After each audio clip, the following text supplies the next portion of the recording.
Hello my dear students, कैसे हो सब? बहुत बढ़िया, मैं भी बहुत बढ़िया। तो चलिए एक नया वीडियो लेकर आए हैं आपके सामने। इंडिकेटर्स का ही एडवांसमेंट है। इंडिकेटर्स में हमने पढ़ा कि एक लिटमस इंडिकेटर होता है, नेचुरल होता है, टर्मरिक होता है, ऑल्फैक्टरीज होते हैं, फिनोल्फ्थीन वगैरह वगैरह वगैरह। तो ये जो इंडिकेटर्स होते हैं बच्चों, ये हमें बताते हैं कि पर्टिकुलर सब्सटेंस एसिड है या बेस है या न्यूट्रल है। ये नहीं बताते कि ये कितना ज्यादा एसिडिक है, ये कितना ज्यादा बेसिक है, इतना नहीं बताते।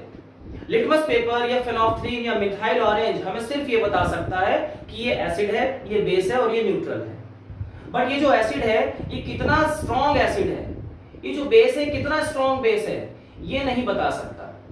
तो उसकी स्ट्रेंथ जानने के लिए हम एक स्केल यूज करते हैं, that is called pH scale.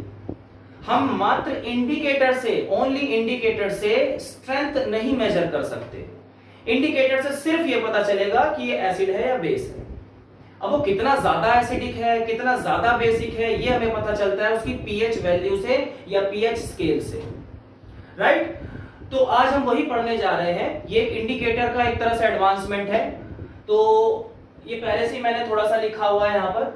देखो बच्चों, पीएच वैल्यू जो हम पढ़ते हैं, किसी भी एसिडिक सॉल्यूशन की पीएच वैल्यू या किसी भी बेसिक सॉल्यूशन की या न्यूट्रल की पीएच वैल्यू क्या है, ये पीएच का मतलब क्या होता है वो समझो। पीएच स्केल, पीएच पेपर, ये सब हम पढ़ेंगे आज।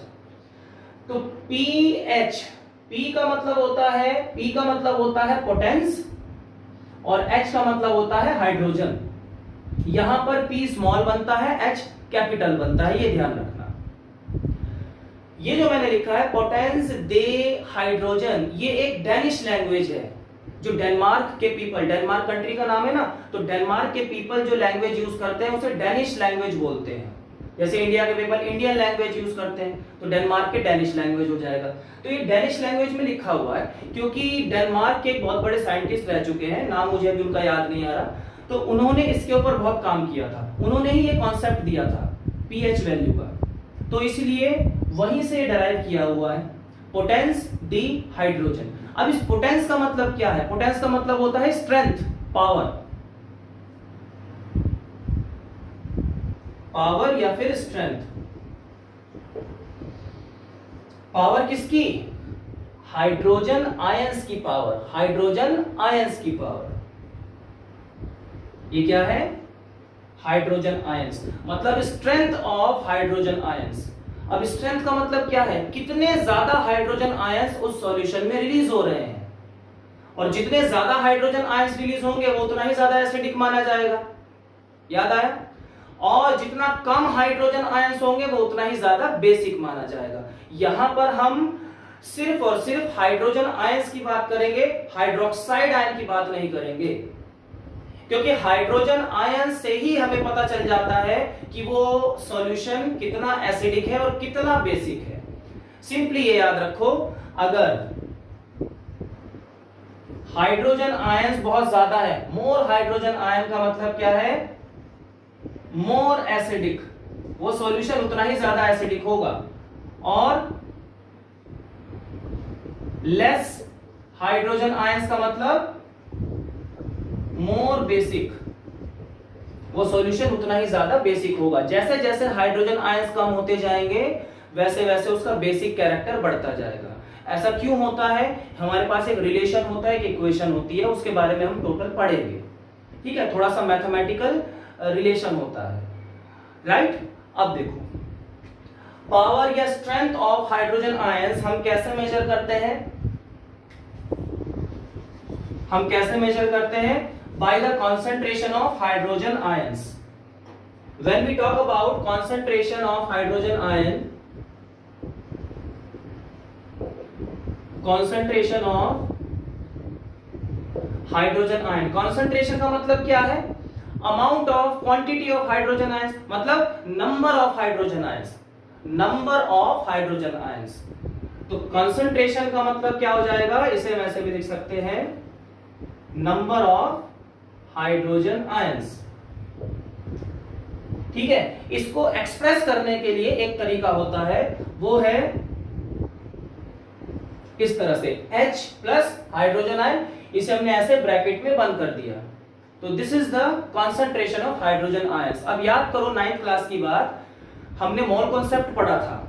मोल कॉन्सेप्ट में हमने क्या पढ़ा था कि नंबर ऑफ पार्टिकल्स कितने हैं किसी भी सब्सटेंस के अंदर। अगर हमें number of particles, number of ions, number of atoms, molecules ये फाइंड आउट करने होते थे तो हम मोल कॉन्सेप्ट यूज करते थे।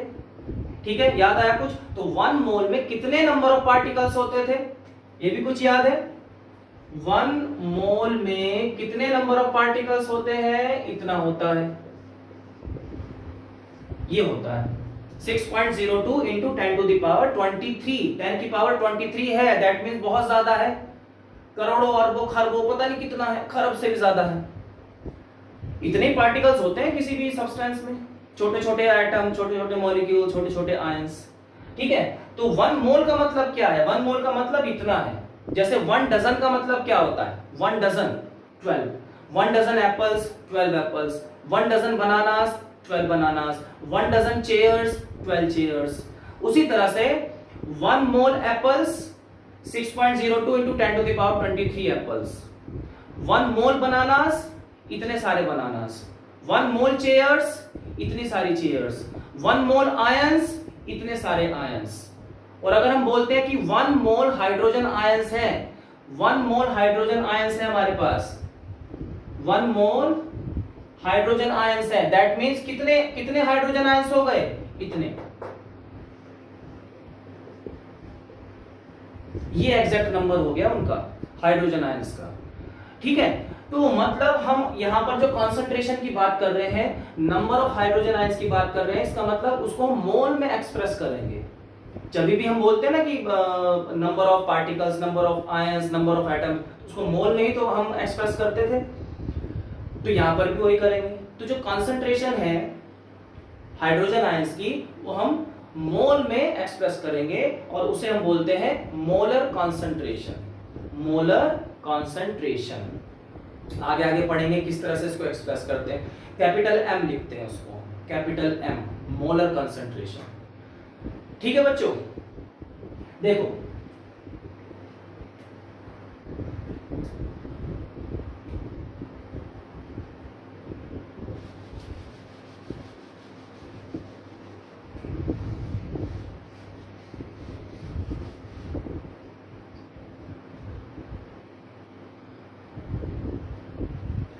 जैसे हम एक न्यूट्रल सब्सटेंस की बात करें, जैसे वाटर की बात करें, एक्सपेरिमेंटली ये फाइंड किया गया है कि किसी भी न्यूट्रल सब्सटेंस में जो कंसंट्रेशन होती है हाइड्रोजन आयंस की, वो कितनी होती है? सुनना ध्यान से।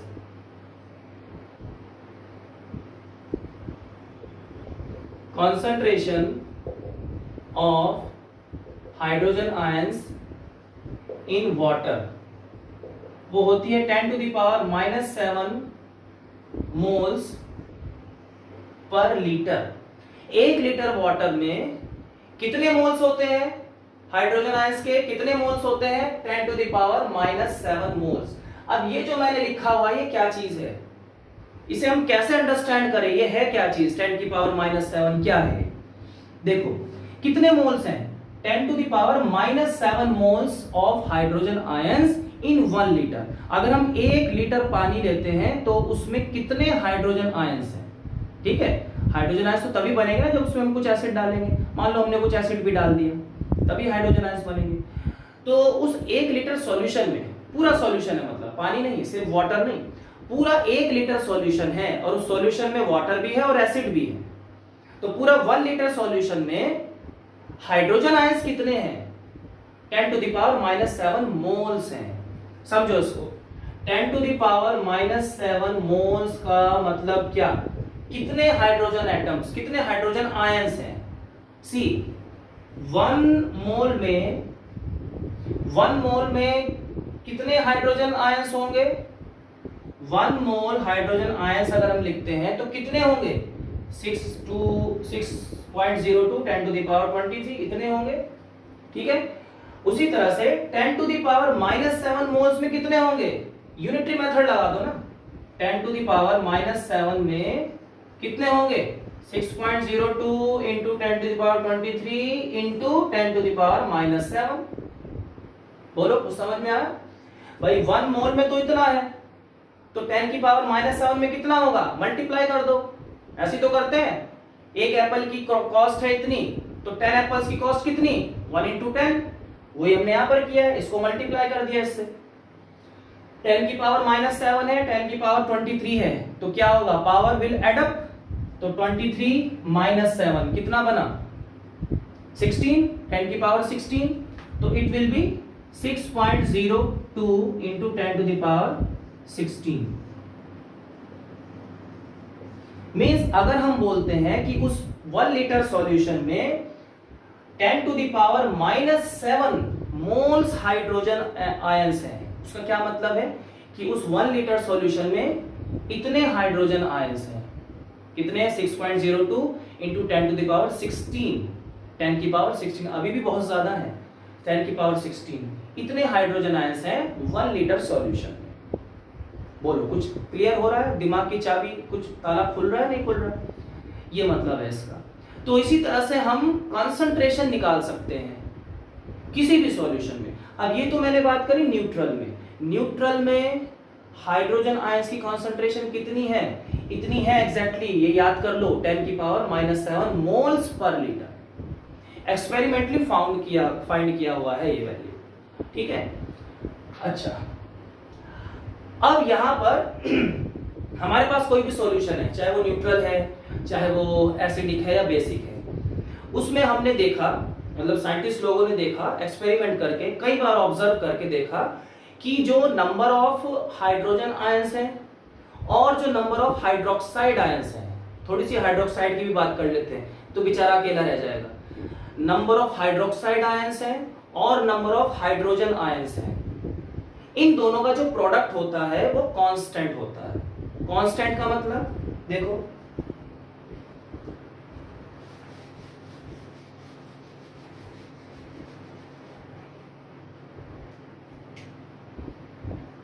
for any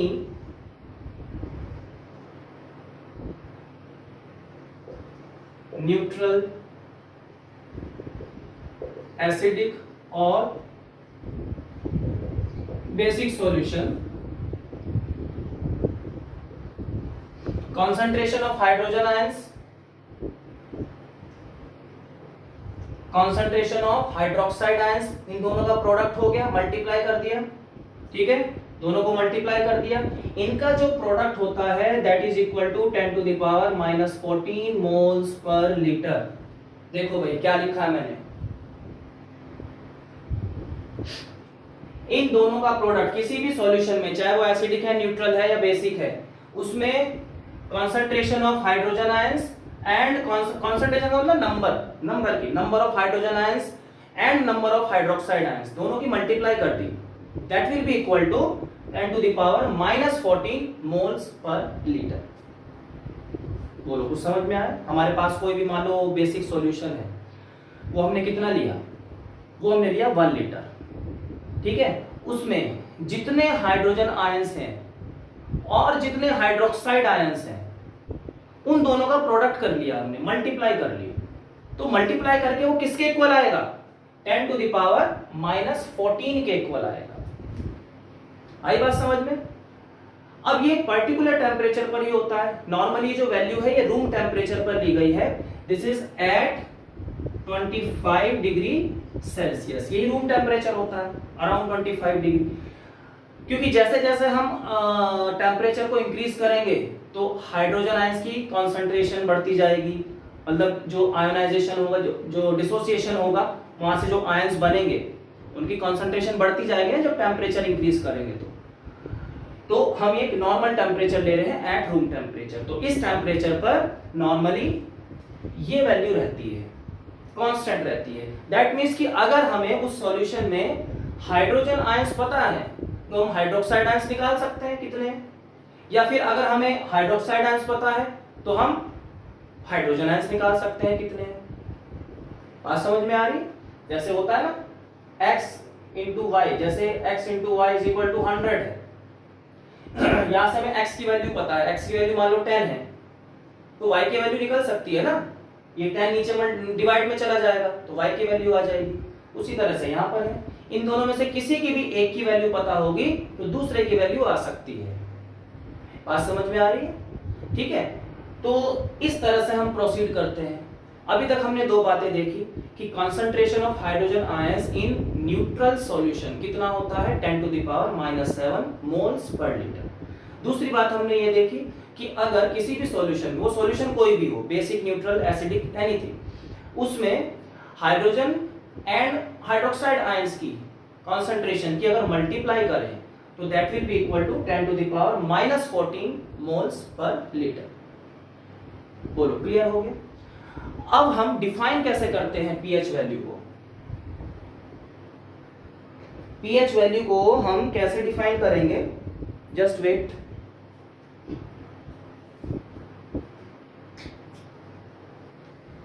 पीएच वैल्यू को हम कैसे डिफाइन करेंगे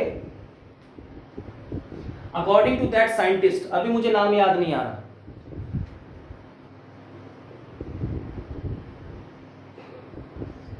देखो, पीएच वैल्यू क्या होती है, जैसे पहले एग्जांपल से समझते हैं, बाद में इसकी डेफिनेशन लिखेंगे। हमें दिया गया है कॉन्सेंट्रेशन ऑफ हाइड्रोजन आयंस कितना 10⁻⁻7 ये दिया हुआ है।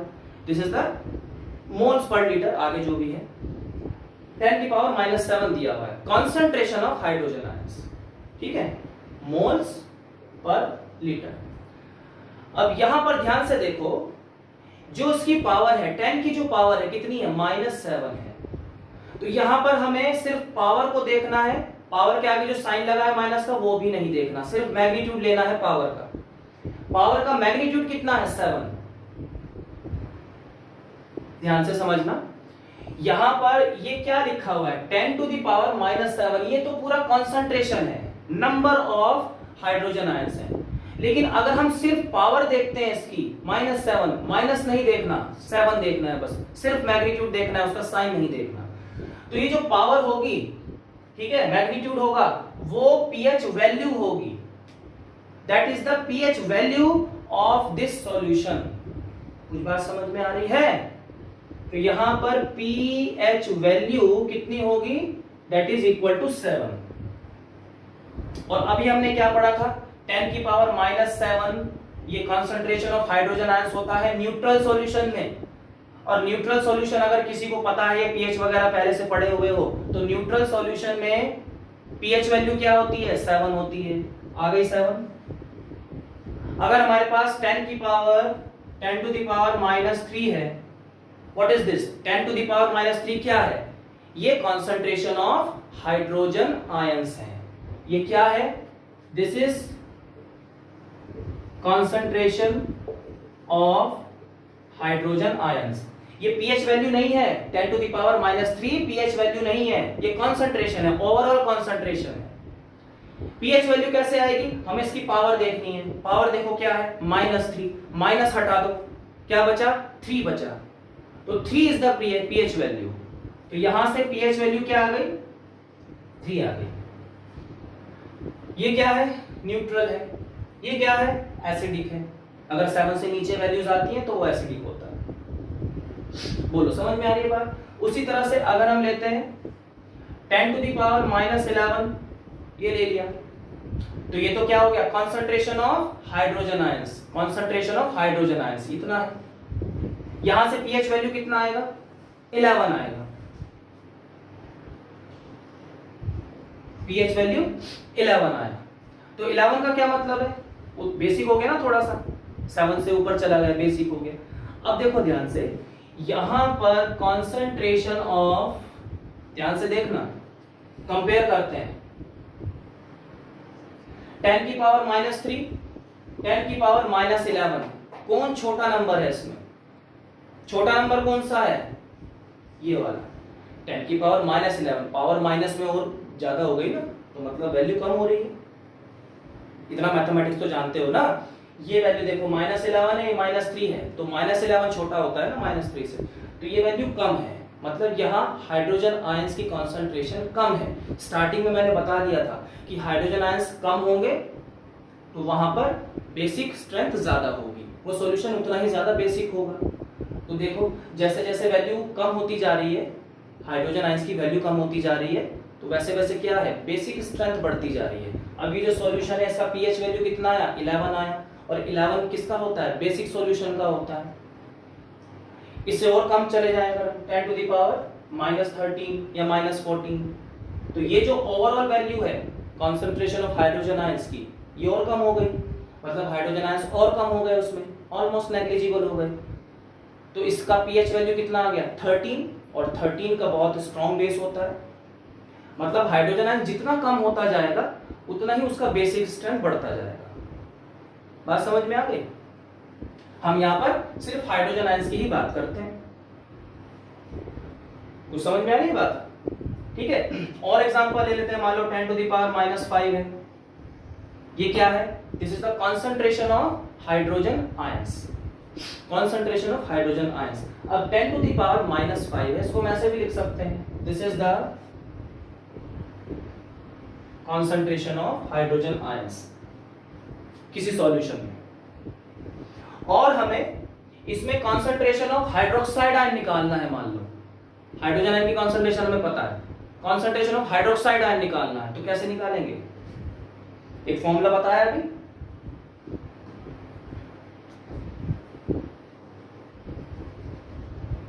फॉर्मूला क्या बताया,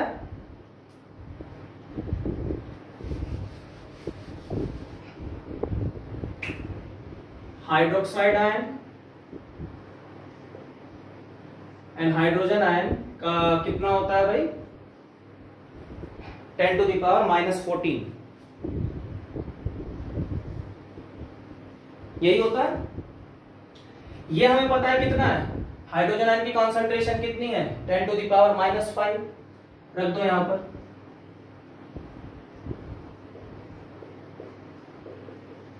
ओके, OH आयन यहीं पर रहने देते हैं, ये नीचे जाके डिवाइड हो जाएगा, ठीक है।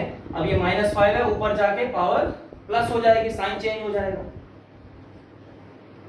देखो 10 टू द पावर -14, क्योंकि डिवाइड में है ना, तो डिवाइड में पावर क्या होती है, डिवाइड में पावर माइनस होती है। अब नीचे ऑलरेडी -5 है, तो ऊपर जाके क्या हो जाएगा, ये माइनस ऑफ -5, तो +5 हो जाएगा। ठीक किया मैंने, -14 माइनस ऑफ -5 +5, ठीक है। तो -14 +5 कितना बना, -9, 10 टू द पावर -9। तो उस सॉल्यूशन में हाइड्रोक्साइड आयंस कितने हैं, 10 to the power -9 moles per litre, moles per litre, ऐसे होगा। ठीक है बच्चों, तो इस तरह से हम निकाल सकते हैं। बात समझ में आ गई? तो इसमें क्या क्या चीजें याद रखनी है कि जैसे जैसे कॉन्सेंट्रेशन ऑफ हाइड्रोजन आयंस बढ़ते जाएंगे वैसे वैसे एसिडिक स्ट्रेंथ बढ़ती जाएगी, ठीक है। और जैसे जैसे कॉन्सेंट्रेशन ऑफ हाइड्रोजन आयंस कम होती जाएगी तो बेसिक स्ट्रेंथ बढ़ती जाएगी। मैं अगेन 2-3 वैल्यूज फिर से लिख रहा हूं और क्लियर हो जाएगा।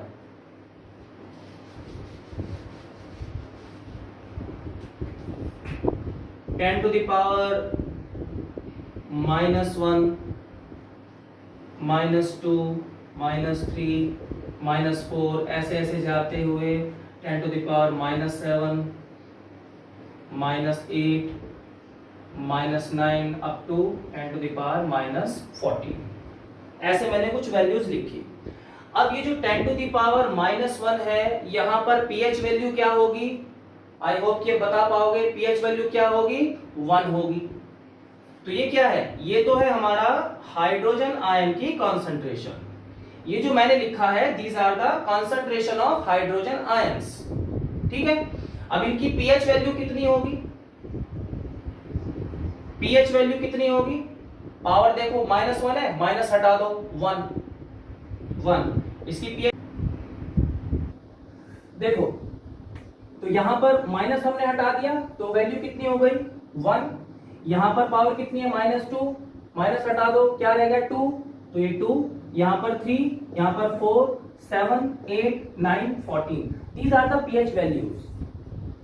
ऊपर क्या है? कॉन्सेंट्रेशन ऑफ हाइड्रोजन आयंस, कितने नंबर है हाइड्रोजन आयंस के, ये वो है। नीचे क्या है? इनकी पीएच वैल्यूज है। पीएच वैल्यू से हमें पता चल जाता है कि वो कितना एसिडिक है और कितना बेसिक है। पहले तो ये देखो, यहां पर ये जो कॉन्सेंट्रेशन है, जब हम ऐसे राइट साइड में चलते हैं तो कॉन्सेंट्रेशन देखो डिक्रीज हो रही है ना। 10 की पावर -1 है, फिर 10 की पावर -2 है, फिर -3 है, फिर -4 है, पावर डिक्रीज होती जा रही है। दैट मींस कॉन्सेंट्रेशन डिक्रीज होती जा रही है हाइड्रोजन आयंस की। और हाइड्रोजन आयंस की कॉन्सेंट्रेशन जितनी कम होती जाएगी, बेसिक स्ट्रेंथ उतनी ही इंक्रीज होती जाएगी। बात समझ में आ रही है? तो देखो यहां पर जैसे हम राइट में चल रहे हैं, concentration of hydrogen ion decrease हो रहा है और यहां पर जो पीएच वैल्यू है वो इंक्रीज हो रहा है। ठीक है, तो 7 क्या हो गया? न्यूट्रल होता है, उससे आगे क्या होता है? बेसिक, और उससे पहले एसिडिक। बात समझ में आ रही है कुछ? नाउ अब देखो, यहां पर मान लो हमारे पास कोई कॉन्सेंट्रेशन ऑफ हाइड्रोजन आयन है, कोई भी कॉन्सेंट्रेशन ऑफ हाइड्रोजन आयन है, वहां से हम उसमें हाइड्रोक्साइड आयन की कॉन्सेंट्रेशन निकाल सकते हैं। For example, suppose if I right 10 to the power -5, ये क्या है? ये हाइड्रोजन आयन की कॉन्सेंट्रेशन हमें दी हुई है। इसको और समझने के लिए और सिंप्लीफाई करने के लिए और अंडरस्टैंडिंग के लिए इसको मैं फिर से रिपीट कर देता हूं। हाइड्रोजन आयन की concentration 10 to the power -5 moles per litre है। मतलब हमारे पास 1 लीटर सॉल्यूशन है, कोई भी एसिडिक सॉल्यूशन है या कोई भी सॉल्यूशन है, हमें नहीं पता एसिडिक है बेसिक है, हमारे पास 1 लीटर कोई सॉल्यूशन है, उसमें हाइड्रोजन आयन की कॉन्सेंट्रेशन है 10 to the power -5 moles per litre. बात समझ में आ गई? अब हमें पता है कि 1 मोल में कितने पार्टिकल है? इतने हैं। तो 10 to the power -5 मोल्स में कितने हो जाएंगे? इंटू 10 to the power -5, ऐसे हो जाएगा। 23 -5 कितना हुआ भाई? 18 हुआ। तो 0.0 ये और ये 18 हाइड्रोजन आयंस। मींस उस 1 लीटर सॉल्यूशन में हाइड्रोजन आयंस का नंबर कितना है? इतना है, 10 to the power 18। तो ये मतलब हुआ इस कॉन्सेंट्रेशन का। बात समझ में आ गई? अब यहां से हमें अगर निकालना हो कि हाइड्रोक्साइड आयन कितने हैं भाई, कितने हाइड्रोक्साइड आयन है, तो उसके लिए क्या करना पड़ेगा? ये फॉर्मूला लगाओ, हाइड्रोजन आयन की कॉन्सेंट्रेशन हाइड्रोक्साइड की कॉन्सेंट्रेशन क्या होता है? Equal to 10 to the power -14 होता है। यहां से हमें क्या दिया हुआ है? हाइड्रोजन आयन दिया हुआ है, इसकी जगह 10 to the power -5 रख दो, OH आयन ऐसे ही रहने दो, तो ये हो गया। अब OH आयन कैसे आ जाएगा? ये 10 to the power 5 -5 नीचे जाएगा डिवाइड में, ये चला गया। अब क्योंकि बेसिस सेम है, पावर माइनस हो जाती है, तो ये -5 ऑलरेडी है, तो ऊपर जाके प्लस हो जाएगा। कैसे लिखेंगे? 10 to the power 14 मैं डायरेक्ट +5 लिख दे रहा हूं, तो कितना आया? -9 आया। 10 to the power -9 moles per litre. ये किसकी कॉन्सेंट्रेशन आ गई? हाइड्रोक्साइड आयंस की कॉन्सेंट्रेशन आ गई। बच्चों बात समझ में आई? ठीक है, तो यहां से अगर हमें हाइड्रोक्साइड आयन दिया हो या फिर हाइड्रोजन आयन दिया हो, तो इस फॉर्मूले से हम कोई भी चीज निकाल सकते हैं, राइट? अब देखो,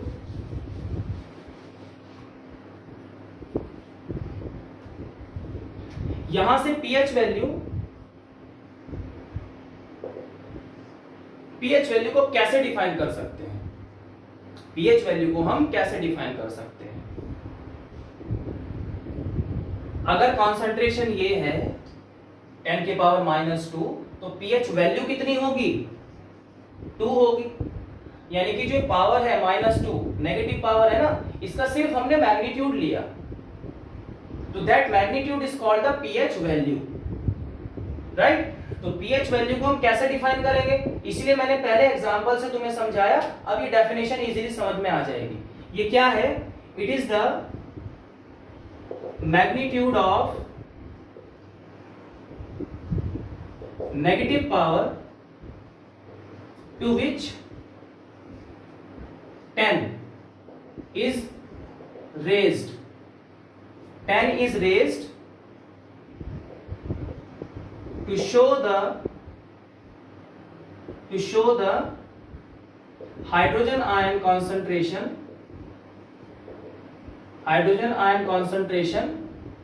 in a solution। किसी भी सॉल्यूशन में हाइड्रोजन आयन कॉन्सेंट्रेशन को शो करने के लिए ऐसे लिखा जाता है ना, 10 की पावर कुछ रेस कर दी जाती है। 10 की पावर जो है क्या लिखा है, magnitude of negative power. Negative power क्या है, -2 है। इसका मैग्नीट्यूड मतलब वैल्यू, न्यूमेरिकल वैल्यू कितनी है, 2।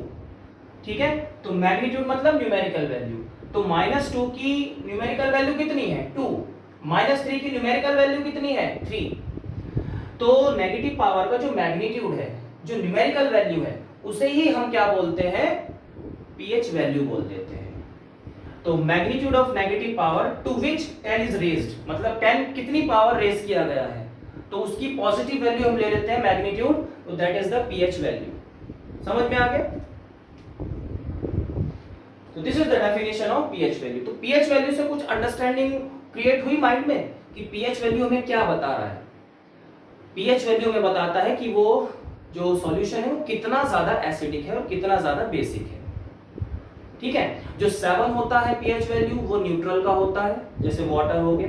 7 से नीचे जितनी भी वैल्यूज हैं वो सब एसिडिक होंगी, और 7 से ऊपर अप टू 14। रेंज कहां से कहां तक होती है, 0 से 14 तक रेंज होती है, 0 से 14 तक। 7 से नीचे 6, 5, 4 इस तरह से एसिडिक स्ट्रेंथ बढ़ती जाएगी, और 7 से ऊपर जाएंगे 14 तक तो वो बेसिक स्ट्रेंथ बढ़ती जाएगी। अब एक्चुअली क्या होता है कि हमारे पास एक तो या तो डिजिटल मीटर होता है, वो तो वैल्यू बता देता है डायरेक्ट, या फिर उसके अलावा हमारे पास पीएच पेपर होता है। पीएच पेपर वो भी जैसे हम लिटमस पेपर बनाते हैं ना, बहुत सारे केमिकल्स को मिला के, उसी तरह से वो पीएच पेपर बनता है। वो भी एक तरह से लिटमस पेपर ही होता है, समझ लो, लिटमस जैसा ही होता है। ठीक है, उस पीएच पेपर को हम यूनिवर्सल इंडिकेटर भी बोलते हैं। That pH paper is called universal indicator, क्योंकि उसमें सारी वैल्यूज और सारे स्ट्रेंथ हमें पता चल जाता है। PH paper also known as universal indicator, इसमें सारी चीजें इंक्लूडेड हैं, तो this is called universal indicator. अब ये क्या होता है, एक पेपर की तरह होता है, एक स्ट्रिप होती है, एक ऐसे स्ट्रिप होती है।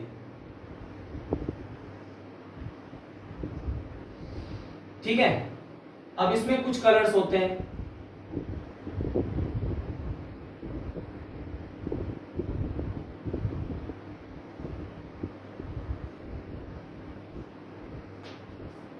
ये हो गया ग्रीन, ये हो गया ग्रीनिश येलो, ये हो गया orange yellow, this is orange orange, red red, dark red. अभी मैं बना रहा हूं, ये जरा ध्यान से समझना। ग्रीन ये होता है blue green,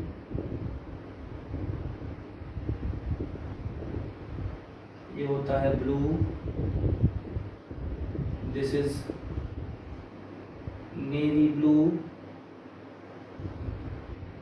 and this is purple,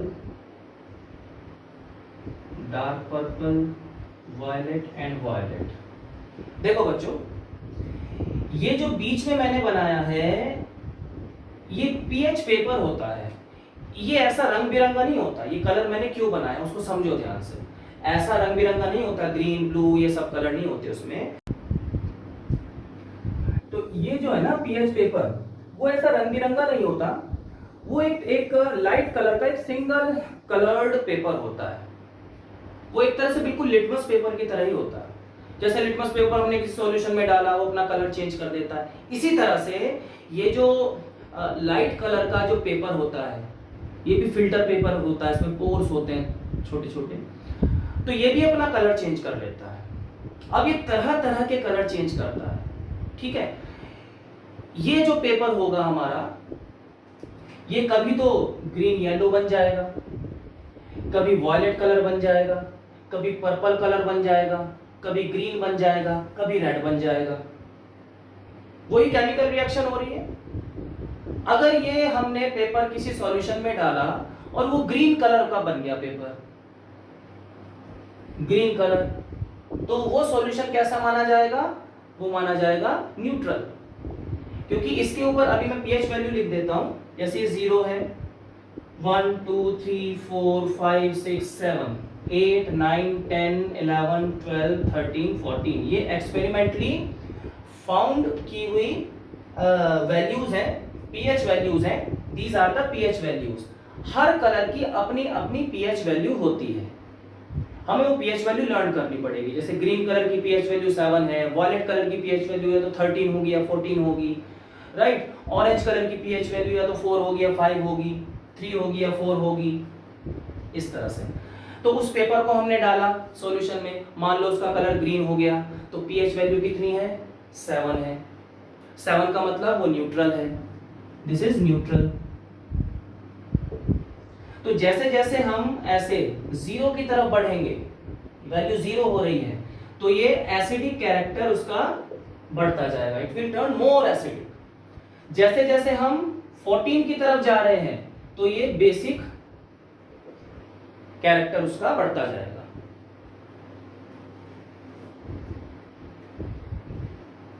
ठीक है।